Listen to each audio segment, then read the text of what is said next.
وہ کون سی جگہ ہے جہاں اللہ موجود نہیں؟ حضرت علی رضی اللہ تعالیٰ عنہ سے یہودیوں کے انتہائی مشکل سوالات۔ اے علی، اس چیز کا نام بتائیں جو خدا کے لیے نہیں ہے۔ یہودی یہ جانتے تھے کہ مسلمانوں کی کتاب میں درج ہے کہ ہر چیز خدا کے لیے ہے، اور اس بات کا جواب حضرت علی رضی اللہ تعالیٰ عنہ کے لیے دینا ناممکن۔ بسم اللہ الرحمن الرحیم۔ ایک دفعہ یہودیوں کی ایک جماعت حضرت علی رضی اللہ تعالیٰ عنہ کے پاس آئی، اور وہ حضرت علی کرم اللہ وجہ الکریم کے علم اور دانائی کے مقام سے واقف تھے۔ وہ نادان یہ سوچ کر آئے تھے کہ اگر کسی طریقے سے وہ حضرت علی رضی اللہ تعالیٰ عنہ کو علمی بنیاد پر شکست دے دیں تو اس سے مسلمانوں کو شرمندگی ہوگی اور ہر طرف ہمارا ڈنکا بجنے لگے گا۔ اس یہودی جماعت نے یہ بھی منصوبہ بنایا کہ ہم نہ صرف آپ سے سوال کریں گے بلکہ آپ سے سوال آپ کی کتاب یعنی قرآن مجید سے نہیں بلکہ اپنی کتاب یعنی تورات سے کریں گے۔ اس جماعت نے من ہی من میں یہ سوچ لیا تھا کہ اگر حضرت علی رضی اللہ تعالیٰ عنہ ہماری شرائط کے مطابق تورات سے جواب دینے پر راضی ہو بھی جاتے ہیں تو یہی ہماری جیت ہوگی، لیکن کیسے؟ ناظرین، یہودیوں کی اس جماعت کا ماننا کچھ یوں تھا کہ حضرت علی رضی اللہ تعالیٰ عنہ بہرحال حضرت محمد صلی اللہ علیہ وسلم کے ماننے والے ہیں، اور حضرت محمد صلی اللہ علیہ وسلم پر قرآن پاک نازل ہوا تو یہ بات ممکن نہیں کہ حضرت علی رضی اللہ تعالیٰ عنہ کسی صورت تورات کے سوالوں کا جواب تورات سے ہی دے سکیں۔ ناظرین، یہودیوں کی جماعت کا سربراہ جس کا نام راس الجالود تھا، اس کی زیر قیادت یہ جماعت حضرت علی رضی اللہ تعالیٰ عنہ کے پاس آئی تھی۔ راس الجالود بولا، اے علی، ہم لوگوں نے آپ کے علم کا بہت چرچا سنا ہے۔ حضرت علی کرم اللہ وجہ الکریم مسکرا کر بولے، تو کیا اس بات کی تصدیق کرنے آئے ہو؟ راس الجالود بولا، ہم آپ سے چند سوالات کریں گے، آپ کو ان سوالوں کا جواب ہماری کتاب تورات سے دینا ہوگا، اور اگر آپ نے سب کے سامنے ہمارے سوالوں کے جواب دے دیے تو ہم آپ کو باب العلم مان لیں گے۔ حضرت علی کرم اللہ وجہ الکریم نے مسکرا کے جواب دیا، میں فی الحال اس بات سے بالکل غافل ہوں کہ تم لوگ کیا سوالات کرو گے اور تم کیا سوچ کے آئے ہو۔ اگر میں تمہارے سوالوں کے جواب دینے میں کامیاب ہو گیا تو کیا تم لوگ دین اسلام قبول کرو گے؟ یہودی اس بات پر آمادہ ہو گئے کہ اگر ان کے تمام سوالوں کے جواب انہیں تورات سے مل گئے تو وہ یہودی مذہب چھوڑ کر اسلام قبول کر لیں گے، اور یہ اس بات کی دلیل ہوگی کہ جن سے آپ نے علم سیکھا ہے وہ یقیناً اللہ کی طرف سے بھیجے گئے سچے نبی ہیں۔ ناظرین، اب تمام معاملات طے پا چکے تھے اور پورا مجمع خاموش ہو کر بیٹھ چکا تھا۔ سوالوں کا سلسلہ شروع ہوا۔ یہودی عالم راس الجالوت نے مجمع کی جانب دیکھا اور علم کے تکبر سے بھرپور لہجے میں سوال کیا، اے علی، یہ بتائیے کہ وہ کون سی چیز ہے جو خدا کے لیے نہیں ہے؟ یہودی یہ جانتے تھے کہ مسلمانوں کی کتاب میں درج ہے کہ ہر چیز اللہ کے لیے ہے، اور اس بات کا جواب حضرت علی کے لیے دینا ناممکن ہوگا۔ مجمع میں بیٹھے تمام افراد سوچ میں ڈوب گئے کہ کائنات میں کوئی ایسی چیز بھی ہے جو اللہ کے لیے نہ ہو۔ تب حضرت علی رضی اللہ تعالیٰ عنہ نے بغیر کسی توقف کے فرمایا کہ تم جاننا چاہتے ہو کہ وہ کون سی چیز ہے جو اللہ کے لیے نہیں ہے؟ تو اس کا جواب شرک ہے۔ اللہ ہر قسم کے شرک سے پاک ہے۔ تمام مجمع جو بیٹھا سن رہا تھا بے ساختہ واہ واہ کہہ اٹھا۔ ناظرین، اب راس الجالوت نے دوسرا سوال کیا، اے علی، یہ بتائیے کہ وہ کون سی جگہ ہے جہاں اللہ موجود نہیں ہے؟ حضرت علی نے اس کو فوراً جواب دیا کہ اللہ تعالیٰ ہر جگہ موجود ہے۔ اس پر راس الجالوت بولا، اس سوال کا جواب آپ ہمیں ہماری کتاب سے دیں۔ حضرت علی رضی اللہ تعالیٰ عنہ نے فرمایا کہ کیا تمہاری کتاب میں یہ نہیں لکھا ہے کہ حضرت موسیٰ علیہ السلام کے پاس ایک فرشتہ آیا اور حضرت موسیٰ علیہ السلام نے اس سے پوچھا کہ تم کہاں سے آئے ہو؟ تو اس نے جواب دیا کہ میں 7ویں آسمان سے آپ کے پاس حاضر ہوا ہوں۔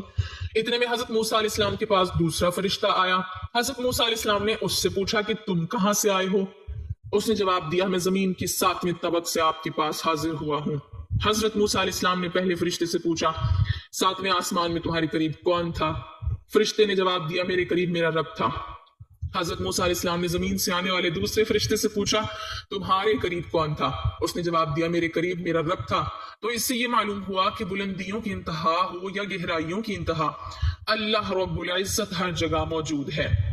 ناظرین، راس الجالوت اب تھوڑا گھبرا گیا تھا یہ دیکھ کر کہ حضرت علی رضی اللہ تعالیٰ عنہ نے اس کے سوالوں کے جواب اس کی کتاب سے ہی دے دیے تھے۔ اب اس نے حضرت علی رضی اللہ تعالیٰ عنہ سے تیسرا سوال پوچھا، اے علی، یہ بتائیے کہ وہ کون سی چیز ہے جو خدا کے قریب نہیں ہے؟ حضرت علی رضی اللہ تعالیٰ عنہ نے فرمایا کہ ظلم ایک ایسی چیز ہے جو میرے رب کے قریب نہیں ہے۔ ناظرین، اب راس الجالوت نے پے در پہ شکست کھانے کے بعد اپنے سوالوں کا زاویہ بدل لیا۔ اب اس نے علمی سوال کے بجائے تاریخی اور سائنسی سوالوں کی طرف اپنا رخ موڑ لیا اور بہت ہی تکبر بھرے انداز میں اس نے پوچھا، اے علی، اس چشمے کا نام بتائیں جو زمین پر پہلی مرتبہ جاری ہوا۔ حضرت علی کرم اللہ وجہ الکریم بولے کہ اس چشمے کو چھوڑو، پہلے یہ بتاؤ کہ تمہارے دل میں کیا ہے، اور تمہارے دل میں یہ ہے کہ وہ چشمہ بیت المقدس کی ایک چٹان کے نیچے ہے۔ راس الجالوت کے منہ سے بے ساختہ ہاں نکلا۔ تو حضرت علی بولے کہ آج اپنی اصلاح کر لو، کیونکہ زمین پر بہنے والا پہلا چشمہ وہ نہیں ہے جسے تم لوگ سمجھتے ہو، بلکہ زمین پر بہنے والا پہلا چشمہ وہ ہے جس سے حضرت خضر علیہ السلام نے پانی پیا، اور یہی وہ چشمہ ہے جس سے آب حیات جاری ہوا۔ ناظرین، راس الجالوت اب مزید گھبرا گیا تھا۔ اس نے اس گھبراہٹ میں حضرت علی رضی اللہ تعالیٰ عنہ سے ایک اور تاریخی سوال کیا، اے علی یہ بتائیے کہ وہ کون سا پتھر ہے جو آسمان سے پہلی دفعہ اتارا گیا؟ حضرت علی نے جواب دینے سے پہلے جملہ کہا، یقیناً تم لوگوں کے ذہنوں میں پہلا پتھر وہ ہے جو بیت المقدس میں نصب ہے، لیکن تم اس بات کو کیوں بھول جاتے ہو کہ خانہ کعبہ بیت المقدس سے کہیں پرانا ہے، اور ہجر اسود اسی وقت نصب کیا گیا تھا جب خانہ کعبہ پہلی دفعہ تعمیر ہوا تھا، اور وہی پہلا پتھر ہے۔ یہودی آپ کے جوابات سن کر ہمت نہ کر سکے کہ انہیں غلط قرار دیں، کیونکہ وہ ہر جواب انتہائی دلیل کے ساتھ دے رہے تھے اور ان کی اصلاح بھی کرتے جا رہے تھے۔ اب کی بار راس الجالوت نے ایک صاحب سے سوال پوچھا۔ اس نے پوچھا، یہ بتائیے کہ وہ کون سی چیزیں ہیں جو مسلسل کم اور زیادہ ہوتی رہتی ہیں؟ حضرت علی بغیر کسی توقف کے بولے کہ تم اپنے ماہ و سال پر غور کرو تو تمہیں خود ہی اس سوال کا جواب مل جائے گا۔ راس الجالوت نے پوچھا، وہ کیسے؟ آپ نے فرمایا، کوئی دن اگلے دن کے برابر نہیں ہوتا، اسی طرح گزشتہ رات اگلی رات کے برابر نہیں ہوتی، یہی وہ دو چیزیں ہیں جو مسلسل کم اور زیادہ ہوتی رہتی ہیں۔ راس الجالوت نے جواب سن کر حضرت علی رضی اللہ تعالیٰ عنہ سے ایک اور سوال کیا کہ زندہ رہنے کی پہچان سانس لینا ہے، کیا کائنات میں کوئی چیز ایسی بھی ہے جو سانس لیتی ہے مگر زندہ نہیں؟ حضرت علی رضی اللہ تعالیٰ عنہ نے فرمایا کہ صبح جب نکلتی ہے تو سانس لیتی ہے، حالانکہ صبح کے پاس نہ روح ہے نہ جان۔ یہ سن کر وہ جلدی جلدی بولا، اچھا یہ بتائیے کہ دنیا میں وہ کون سی جگہ ہے جہاں سورج کی کرنیں ایک دفعہ تو پڑی لیکن دوبارہ اس جگہ کبھی سورج کی کرنیں نہیں پڑی؟ حضرت علی رضی اللہ تعالیٰ عنہ نے فرمایا، ہاں یہ سمندر کی وہ جگہ ہے جہاں سے حضرت موسیٰ علیہ السلام اور ان کی قوم گزری تھی، اور سمندر اللہ تعالیٰ کے حکم سے دو حصوں میں تقسیم ہو گیا تھا۔ بس اس قافلے کے گزرتے ہوئے سورج کی کرنیں اس جگہ ضرور پڑی تھی، لیکن اس کے بعد سورج کی کرنیں کبھی وہاں نہیں پہنچ سکیں۔ ناظرین، جواب پاتے ہی اس نے حضرت علی رضی اللہ تعالیٰ عنہ سے پھر سوال کیا کہ یہ بتائیں کہ وہ کون سی دو چیزیں ہیں جو ہمیشہ غائب رہتی ہیں، اور وہ کون سی دو چیزیں ہیں جو ہمیشہ حاضر رہتی ہیں؟ حضرت علی رضی اللہ تعالیٰ عنہ نے فرمایا کہ آسمان اور زمین کی طرف دیکھو، یہ دونوں تمہیں کبھی غائب نظر نہیں آئیں گی، یہ دونوں ہمیشہ حاضر رہتے ہیں، اور موت اور زندگی کو ڈھونڈو تو تمہیں ان کے بارے میں کبھی پتہ نہیں چلے گا کہ وہ کہاں ہیں اور کب آ جاتی ہیں۔ اگلا سوال راس الجالوت نے یہ کیا کہ اے علی یہ بتائیے کہ وہ کون سی چیز ہے جس کا خالق خود اللہ ہے مگر اس کے بارے میں خود سوال بھی کرتا ہے؟ حضرت علی بولے، موسیٰ علیہ السلام کا عصا مبارک کا خالق خود اللہ ہے، اور اس عصا کے بارے میں اسی نے خود موسیٰ علیہ السلام سے سوال بھی کیا اور پوچھا کہ موسیٰ یہ آپ کے ہاتھ میں کیا ہے؟ پھر اس نے اگلا سوال کیا کہ بیت اللہ کا طواف تو ذی حیات کرتے ہیں، لیکن اس بے جان چیز کے بارے میں بتائیں جس نے بیت اللہ کا طواف کیا۔